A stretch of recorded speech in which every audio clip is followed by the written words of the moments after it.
Welcome back and welcome to the first video where we're gonna start looking at price charts and start getting an understanding of how to approach our trading. And we're gonna start our learning path with candlesticks, since that's the most natural way to begin. And then over the next modules and videos, we're gonna get to the other topics, go into more advanced step by step, but we are starting by laying a very solid foundation. And we need to get an understanding of candlesticks because they are essentially the building blocks of our price charts. All the analyses that we are going to do later stands and falls with our understanding of price charts, and candlesticks are at the core. And we can look at price charts either by using the line graph, the way you see it here at the top, which is a very compressed way, and it's actually hiding a lot of information that we are going to need for making good analyses. And we can counter that by switching to the so-called candlestick graph. And you can see each of those bars in trading, we call them candlesticks. And we're gonna explore them now, since they are very important. And what is a candlestick? A candlestick is actually just a visual representation of the buying and the selling that is going on our charts, because whether you look at stocks, forex, commodities, cryptos, any other market, behind the scenes, what is actually going on and why the price is going up or down is because there are buyers, people who want to buy the specific instrument market, and there are people on the opposite side, people who want to sell. And that is why the price is moving up and down. And behind the scenes, that is who is driving our candlesticks and the price charts. And we can look at green bullish candlesticks, which indicate that the market is going up, or red one indicates that it's going down. And there are different elements to the candlestick. And we talk about them in terms of the wick, the candlestick wick, or the candlestick shadow, which is here the thin part that is sticking out to the upper and the lower end of the candlestick. And the solid, the big part, is the so-called candlestick body. And they provide different information points. So when we look at, for example, the price chart here, and you can see 1H stands for 1 hour. So each of those bars represents 1 hour of price action. And whereas this is also true here for the line graph, it's set to 1 hour, but here we only have one data point every hour. We see, okay, what was the price for the euro, Swiss franc at the end of the hour? And then the line graph just plots it along the way. However, the candlestick goes one step further. For each hour, we have multiple points. We have the highest point that was observed, which is indicated by the highest point of the candlestick wick. We have the lowest point that was observed during the specific hour. That's the lower end of the candlestick. And also we have obviously the open and the close. Where was the beginning price at the top of the hour?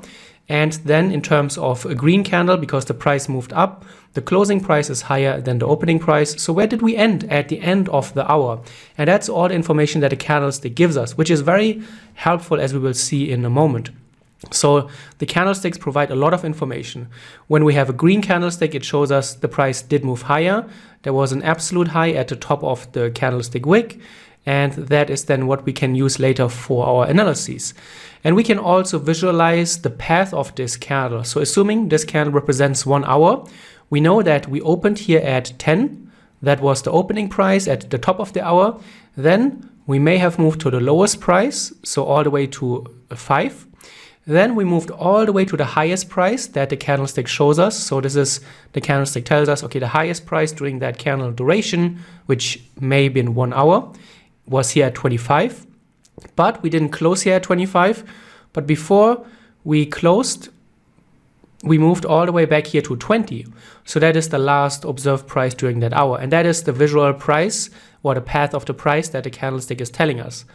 And then we can, in a moment, what we're going to do is we're going to take a look at common candlestick patterns. And in trading, we do have certain candlestick templates, formations, and characteristics that we look for in a candlestick to help us determine the strength of the price. Because as I said, behind every price move, behind every candlestick, there are buyers and there are sellers. And the way that the buyers and the sellers are interacting are shaping the candlesticks. Are there more people who want to sell? Then the market is going to fall. Are there more people that are wanting to buy or actually buying? Then the price is going higher and the candlestick is green. So we can have then different types of candlesticks that we can use. And sometimes you will not see only the color being red or green, but sometimes in other charts you will see that the candlesticks are white and black. White typically stands for bullish, which means going up. So white would be then the green one, and the dark ones are the bearish, the falling ones, or red as well. And then we can have different manifestations of how candlesticks just show up, because as you can see here, the candlesticks always look different. Sometimes they have a long candlestick wick, sometimes there's no wick, sometimes there's a long body, sometimes there's a very short body, and all of that helps us to understand what is going on. So what do we have? A very long candlestick body shows us that from the beginning of the candlestick until the end, there was only one way the market moved. It only moved higher. So when we look at what we have seen here, we have almost no candlestick wick.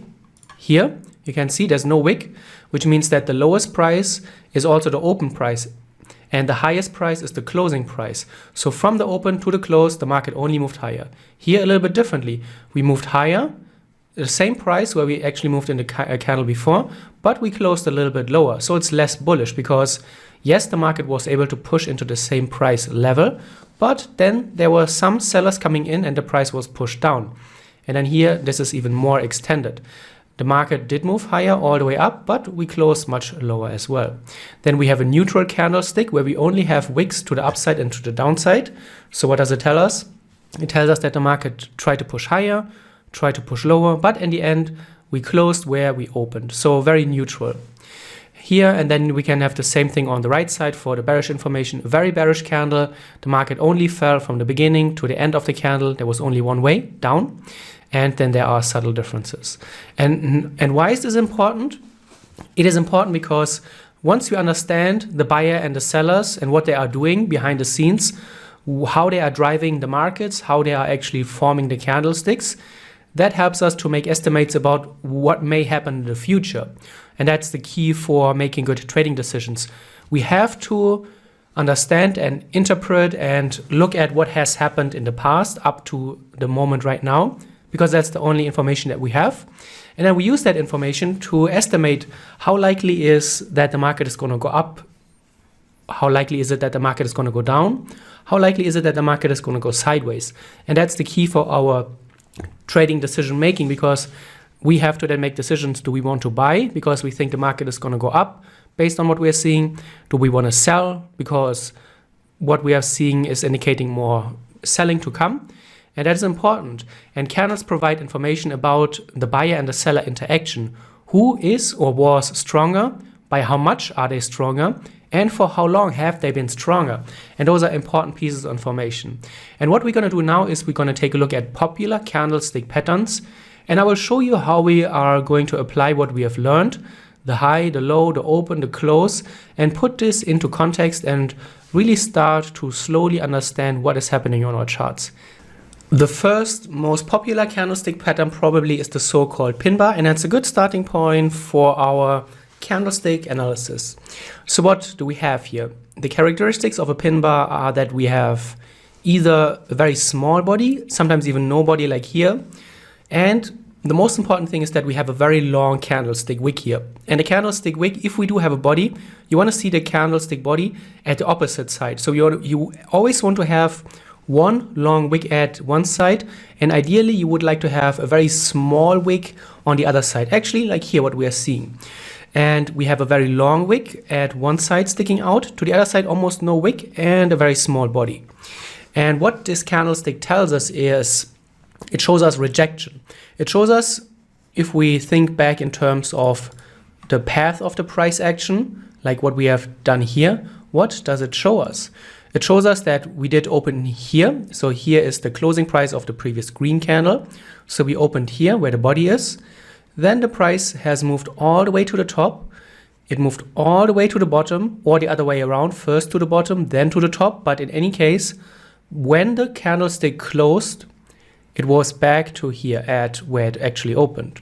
So what this tells us? It shows us that there is rejection. It shows us that there were buyers in the market. The buyers were able to push the price higher, but then what happens? Either the buyers exited their trades or sellers came in. And if buyers exit their trades or sellers come into a market, it drives the price down. I will focus on those concepts a lot more going forward, but just to get an idea here, the way the price moves is up when there's more buying, it moves down when there's more selling. And in this case, we can see there was buying first, but then there was selling. And that's very important because the pin bar often, not always, will then indicate that there is a higher likelihood that the market moves away from where's the big wick into the opposite direction. So in this case, down. And we're also going to learn exceptions. Why is in this case the pin bar why did the price not move to the downside, but why it moved higher? And there are good reasons for that as well. But we are focusing on this first. And especially, and you will hear me say this many times, candlesticks, they don't exist in a vacuum, obviously. A lot of things have happened in the past. And we need to look at the candlesticks in the context. So let's see, when we zoom out, this is our candlestick, and this is what happened previously. And what can we see? Overall, in this chart context, what has happened? The market has gone down. This is the highest point where we are on this snapshot of the chart, and that's the lowest point. So clearly, we have been moving down lately. Yes, we have been moving up a little bit in most recent history, but overall, we are moving down. The price has come down significantly. And so this pin bar actually makes a lot of sense, especially when we go into our next few videos where we're gonna look at wave analysis and trend structure. We will see that the market is often following this rhythm. I don't want to talk about this too much now, but I just want to put it out there. The market is following this rhythm. There is selling going on, then there's a little bit of buying going on, and very often the market is then going to continue the selling. And this pattern is often repeated. Big selling, small buying, big selling. And if you have a pin bar occurring somewhere after a period or during a period of small buying, if the price has gone lower previously, then there's a very good likelihood that we're gonna use that for our decision making later. And at this point, it would make a lot of sense to look for selling opportunities. That's what the candlestick is telling us. That's what the bigger picture is telling us. Let's look at a few more examples. Engulfing candle, I think after the pin bar, the most second popular candlestick pattern. And what does it show us? We have a very big candlestick here. And the key factor and why it is called engulfing is because the green candlestick is completely on the outside of the previous candle. So it is engulfing the previous candle. Some traders may refer to this pin bar, the engulfing candle as an outside candle because it's completely outside of the previous candle. So what does it tell us? It tells us that the market in this candle shows, first of all, a lot of strength. Strength in a candlestick is indicated by size. The stronger the candlestick body especially, the stronger the buying that is going on. Here we can see it. Very strong selling, a huge red candle, and afterwards more selling was coming. You can see that. The red candles are increasing in size as the market moves down. You can see the green candles that we're seeing, very small to what we are seeing on the red candles. So that's the first important thing. But this balance seems to change right now because now the green candle is much, much greater. And in this period, there was way more buying than what we have seen in the previous candle in selling. So what this shows us is a reversal. And an engulfing candle is then often used to give you more likelihood of more buying to come. So very often the market will follow up into the upside after the engulfing candle. And again, when we come back to the concept of context, we zoom out a little bit and we see that this is where our engulfing candle is, and it is occurring right at an area where previously there has been buying before. So here the market moved into this area and we have seen buying occur. So if we have seen buying occur at a level previously, it makes it a little bit more likely that we're going to see more buying, especially then we have our second indication, which is the engulfing candlestick. So if we have two things already coming together here that are both indicating more buying. And what we're going to do later during this course is that we're going to learn a lot of different tools and concepts that we can then use to estimate the likelihood Are those things pointing towards more selling? Are those things pointing towards more buying? And the more we understand the different tools, the better will our decisions be, because we understand what speaks for more buying to come and what speaks more for more selling to come. Let's look at a different context. And now we're going to do a little bit of a different exercise. So here we have another engulfing candle. You can see the green candle, especially the green body, is completely outside of the body in the previous candles. And there are traders that treat engulfing candles differently. Some traders require the complete candle to be outside and engulfing the previous candle. So in this case, they wouldn't say this is a 100% engulfing candle, because you can see the wick on the red candle is not completely inside of the green candle. But those are nuances. And for me personally, as long as the body is engulfing the previous candle, that I would call an engulfing candle. All right. But first of all, we have context. This is where the engulfing candle is. And if we zoom out, you can see it is occurring at where we have seen buying before. You can see the market moved into this level area before, the price level. Then we have more buying. And now the market is back in this area again. But we can do another thing. So here we are currently, when I move this out, you can see we are at the 1 day. This is the daily time frame, which means that every of those candlesticks represents 1 day of price action.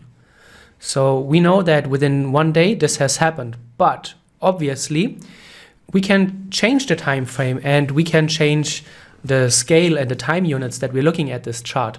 We could change, for example, and zoom in and see the 4-hour time frame. Then for each of those daily candles, we would get 6 4-hour candles. 6 times 4, 24. Or we could even go lower. And here you can see we are on the 30-minute time frame. So every day has 48 candles on the 30-minute time frame. So one thing that is quite interesting actually is that we can look inside the daily candlestick, so to speak, because on a daily candlestick we only have 1 day we only have 1 candle every day, right? But obviously we can look into this candle and we can see what has happened during the day more specifically. We only may know when we look at the daily time frame that the market did move up all the way to the high point of the candle, and it moved to the low point of the candle, and that it opened here, it closed here. That's all we get from the daily. But we don't know the sequence. Where did it move higher first? Did it move lower first? And what happened during that day? And this is where we can look at the lower time frame. So this is now the 30-minute, and it's the exact same period. So here is the end point of the engulfing candle. So we did move higher. We did move lower, as you can see as well. This seems to be the lowest low of the candle. So it seems like this is where we have the lowest low, which is then the candlestick wick. This is the highest high, this is the close. So it seems like the market first moved lower, then it moved higher, you can see, and then it moved higher here. So it somewhere must have closed up here. And this is quite interesting later, because we can use different time frames to get a different idea. The higher time frame are good to get a general sense of what is going on, and we can get a quick understanding of buying and selling, which candles are larger. Is it green candles are larger? Is it red candles are larger? Is there a change in candle size or color? And then we can go to the lower time frame to look at the microstructure to understand, okay, we know that there is a wick to the upside, there's a wick to the downside, but what actually happened during the day? And what can we see during the day? Are the green candles bigger? Are the red candles bigger? And that's later going to help us to gain a much deeper understanding. And you can see afterwards the market did move higher. So after the engulfing candle is posted, it often indicates more buying to come. So the likelihood, if you see an engulfing candle, that there's more buying into the direction of the green candle is more higher. And that is also what we're going to see afterwards here. In this case, we had our engulfing down here, and then afterwards more buying to come.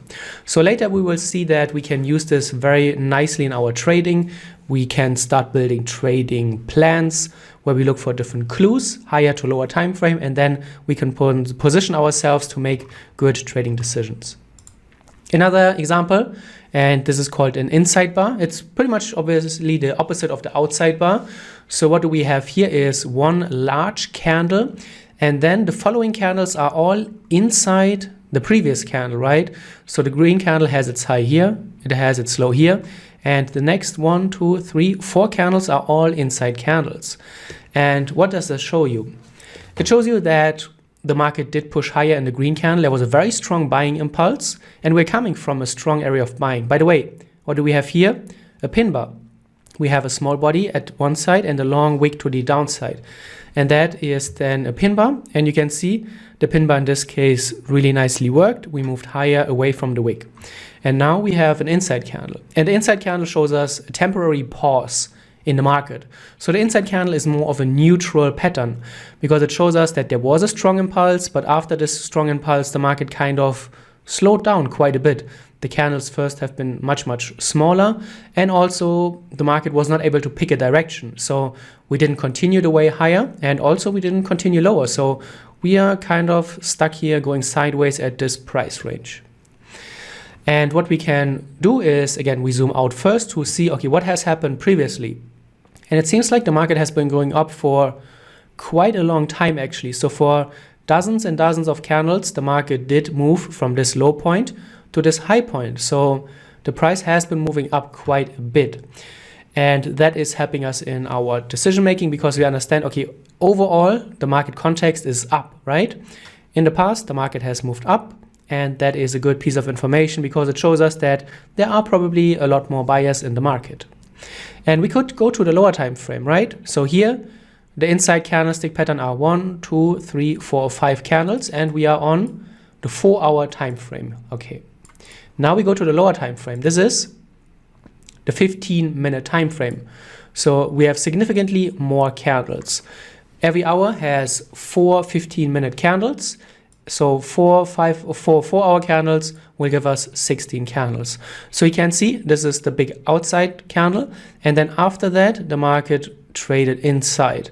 So what has happened, we have a little bit up and down, but not a lot of movement. You can see in general, the candles are very small here on the lower time frame as well. And it really does show that the market is pausing, right? And it's just very slowly creeping along. So we don't have a lot of information here. But we can use that. First of all, we know after we zoomed out, we know that overall the market has been going up. So more higher prices, more buying is more likely. And then we can build slowly a trading case. We can look, for example, for volume. High volume here on the breakout. Breakouts are something that we're going to cover a lot in later parts of this course as well, are often indicating that the majority is now entering the market, right? Volume basically means how many people traded this and how many orders did they have. And if you see a spike in volume, it just shows you that there's been a lot of buying. And that's great because that helps us understand that the majority is actually buying here, and that makes more and higher prices likely. Another candlestick pattern, and then we can move on. And there are a lot of books out there which may have dozens and dozens of candlesticks, but in my experience, I've never found it to be very useful to learn the different candlestick patterns. In my experience, what I think is way more important is first that we understand the different parts of a candlestick and we understand what they tell us. And then we can understand and apply this knowledge to every candlestick, because very often when you look at a price chart, they will not going to follow your textbook patterns. And most of the time, you are not going to see the pattern that you're looking for, but you're going to see something different. And once you understand, okay, what is bullishness? What is bearishness? What is rejection? How does it look on our charts? What does it tell us? Then we can really use that knowledge on any price chart. And we are not only limited to whatever pattern that we have learned, but we can put our knowledge to any price chart. So, for example, here, the Morningstar pattern. And the Morningstar is one of my favorite patterns. We're going to spend more time later on because I think it is one of the best candlestick patterns that you can learn. It is a 3-candle pattern. So we are looking at the last 3 candlesticks. And they show us the gradual change of the buyer and the seller dynamic. So first we have a very strong bullish candle, a very strong green candle. It shows us that there's a lot of buying going on, right? Then we have a neutral candle. We have a candle, yes, it's green, but it's very small. It's almost like a completely neutral candle. We have a small wick to the upside, a small wick to the downside, but overall the market opened where it closed. What does it tell us? It tells us neutrality. The buyers are not in control, but also the sellers are not able to control, right? But it shows us a change from the candle before that. We have very strong buying, and then suddenly no buying. But the key is then what is happening here. We have selling coming into the market, and we have a lot of selling coming into the market, right? Because it's a very strong candle here. We have no rejection, so there are no wicks. So we only have a body which is strong selling. So the 3 candlestick pattern shows you the gradual change from a lot of buying to no buying to suddenly selling in the market. And what is likely to happen after a Morningstar is that we're going to see more selling. And especially here when we zoom out, we have our snapshot of the market. What did the market do before our Morningstar pattern? It was already moving lower. So in this case, it only makes sense to join the big picture trend, to join the overall downtrend. We want to participate and trade with the majority. The majority is obviously currently betting on falling prices. And if we see that there's a Morningstar pattern in the overall context of the downtrend, even better. That makes this to become successful even more likely. You can see we had a similar pattern here. Strong bullish candle, neutral candle, strong bearish candle, and afterwards more selling. Here as well, bullish candle, neutral candle, bearish candle, more selling. So that's an ideal pattern. And then we could do our lower time frame analysis again. So here is when we go to a lower time frame. This is now the 5-minute time frame. So every candle represents 5 minutes instead of, what do we have here? 4 hours. So we are looking inside those candles, and this is how it looks. Here's our strong bullish candle, right? This is the strong bullish candle. Then here at the top we have our neutral candle where the market pretty much just moved up and down, and then here we have our strong bearish candle. So we can see on the higher time frame we have our 3 candle Morningstar. On the lower time frame we have the microstructure. We see that there's a lot of strong bullish candles here, very large candles, suddenly very small candles. But also what is very obvious, we are suddenly having more bearish candles, which we didn't have in the past. So we are starting to have more red candles. And then here, the balance completely changes. And now we have only red candles, or almost only. But the red candles are definitely much larger too. So this makes more selling very, very likely. And you can see we move lower, we have another neutral pattern, and then we move lower again. So this is a good starting point. And I think we can spend obviously way more time on exploring all the different patterns, but as I said, I don't think there's a lot of value in just remembering candlestick patterns. And what we're going to do in the next few videos is understanding what is really going on behind the scenes, so that then we can apply the knowledge to every chart and in any time frame. Before we move on to the next videos, I want to plant some seeds in your mind, because in my experience, in my own training, but also working with traders for over a decade now, is that this is often the missing piece to what is keeping traders from being successful. People focus a lot on price, and they look at price charts, price patterns, candlesticks, broad patterns, whatever it is, but they are missing the context. They look at signals, but they forget to look at a broad context. And trading price action can be very profitable, but you can make it even more profitable if you trade it in the right context. On the other hand, if you trade price and candlesticks in the wrong context, that's gonna lose you money. So what is context actually? Context means where does a specific signal happen? So it really does make a difference. Where does a candlestick occur? And that's why I already started to show you that there's a difference. Where does a pin bar occur? After some selling, in the middle of some selling? Where is the engulfing candle occur? At a previous area of buying? Where is this inside candle occur? After a lot of buying already? And that really does make a difference. You want to see where is it occurring in the big picture? When does it happen? So what are the candles that happened before that? And how is it shaping up? How does it happen? What is the size of the candles? What is the development of the size? How are the candlestick wicks behaving? What else is happening on your charts? Does it make sense? So does the price action signal make sense to trade? You see the pin bar, but there are locations or there are specific context situations where it doesn't make sense to follow up on a pin bar. And that's where a lot of traders get wrong. They see a pin bar and then they just blindly execute a trade because that's what they've read in a trading book, and then it loses. And they're often missing that pin bars, yes, are good. Engulfing candles can be good, but not always do they make sense. You have to make sure that they fit into the right context. And that's where I'm going to spend quite some time on and help you really understand everything that most traders are often missing. And I've prepared a few things Again, we're going to deep dive into each of those topics later on with specific videos and a lot of chart studies, but I want to plant a seed so that I've already put it out there and you can start paying attention to the charts that we're going to cover going forward. So here are a few important concepts. One concept that we are often referring to in trading is called momentum.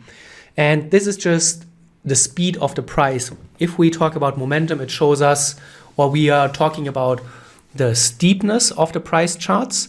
Is the market moving up very strongly? Is it moving down very strongly? That would be then a high momentum phase. And sometimes when we take a look at our first example, maybe you can see that the market sometimes moves sideways. So in this case, there would be no momentum. High momentum here, but there are periods then also where there's very low or almost no momentum. Deceleration. So very often you'll see that you have a period of high momentum. So you can see we have very large candles. They indicate high momentum. And then the price is slowing down. So the candles are getting smaller. You can see that this candle is large, getting smaller and smaller. Suddenly red candle, suddenly you have wicks to the downside, and then even more candles. What does it tell us? It tells us that the market is decelerating. So from having a lot of speed to having no or very slow speed to having no speed. And that is often what you will see at turning points of price charts. And if we would look at this in a higher time frame, what does it look like? It looks probably like a Morningstar pattern, right? A large candle here, then this is going to look like a neutral candle, and then we have a large candle to the downside. And that is how deceleration looks like. So it shows us a gradual change in the power structure. A lot of buying, very little buying, no buying, a little bit of selling, a lot of selling. We have divergences. The price is slowing down, and the trends can slow down in different ways. It can slow down in this gradual decelerating turn, but it's also often slowing down by just giving us the different swing points. I don't want to talk about this too much because we're going to spend a lot of time swing points, but I just want to show you that the market is always moving in those back and forth ways, right? So we have a down and an up and a down and an up and a down and an up and down and up and so on and so forth. And this is how we often see that the trends manifest, and this is the rhythm of the market. I will come back to the rhythm of the market many times because that's one of the most essential things as traders. But what we can see is that here you can see we're down and up, and then next time we are a little bit more down and up. But when we go up, we don't come to the previous high, and then the next time we go down, we go beyond the last low, right? But then something changes. We go up and we break where we previously stopped, right? So now we go up higher than what we did previously. But when we go down, we don't go down below the last point. We go down only a little bit. So what does it tell us? It tells us that here there was a lot of selling because the market was always able to move lower. But here suddenly we have a lot of buying. And then here we have almost no selling. And we have a lot of buying. And then here very little selling. Almost not able to get beyond the previous point. And this is showing us a change in the market as well. And we're going to spend a lot of time looking at the trend waves, but I just want to put it out for now. We also have waves. So when we look at a trend chart, for example, we call those waves a down wave, an up wave, a down wave, an up wave, a down wave. And there's a dedicated video on waves, so don't worry, we're just getting started. But what we can then do is, when we look at a trend, so we see that the market has been going up for a long time, and when the market or when the trend is just going and starting, we call this the early trend. And then obviously also we have a late trend and we have a mid trend. Depending on how long has the market gone up, not only how long, but also how far, how much was the momentum in an uptrend. And those are all very important things because it does matter, because you're going to look for different signals in an early trend, in a mid trend, and also in a late trend. And that is important as well. We look for candlestick patterns, but we're not going to trade all the candlestick patterns, or we're not going to trade the same candlestick pattern the same way. It always depends on when it occurs and how it occurs. So does it occur in an early trend, in a mid trend, or a late trend? And obviously then we have chart context. So we're gonna learn to look for a structural price action context, which means horizontal support levels. We look for areas where in the past the market bounced higher off, bounced lower from, and that is what we're gonna do in a lot of detail later on to really understand, okay, where are areas where the market has shown a reaction previously, and what do they help us to understand or estimate about what is likely to happen in the future. Top-down context, I already showed you that a little bit.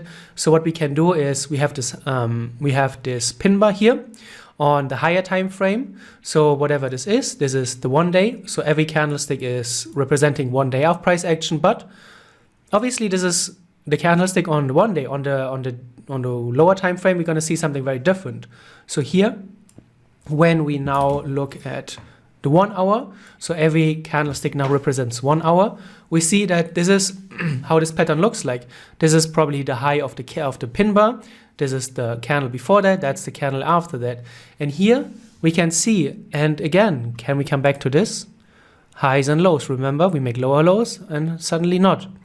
And we can use that here as well. The market moved higher, lower, much higher than previously, higher than previously, higher than previously. But then something changed and we are not able to come higher. We are not able to come back to the high point here. That shows us that suddenly the buyers, the people who bought up the price previously and pushed it higher, they were not as strong anymore, it seems like. They were not able to come close to 119.1. Now the highest price that we can get to is 119, then 118.9, then 118.8. So that shows us that there's a change in the market, and that is something that we see on the microstructure. And then you can see after we are seeing less buying here, more selling coming into the market, that's going to help us understand that there's a good chance that after this pattern, after the pin bar, you can even say we may have something like a weird Morningstar pattern, more selling is going to come. The lower time frame showed us that, and then this is confirmed. So again, don't worry if this doesn't make too much sense for now. I just wanted to plant a seed. I just wanted to introduce a few terms and a few concepts on a very broad and basic level. So we're gonna discover and revisit rather every of those points in detail later on, so that you're gonna have a very good understanding. But we're just getting started again, and we are gonna see each other again in the next video. So see you there.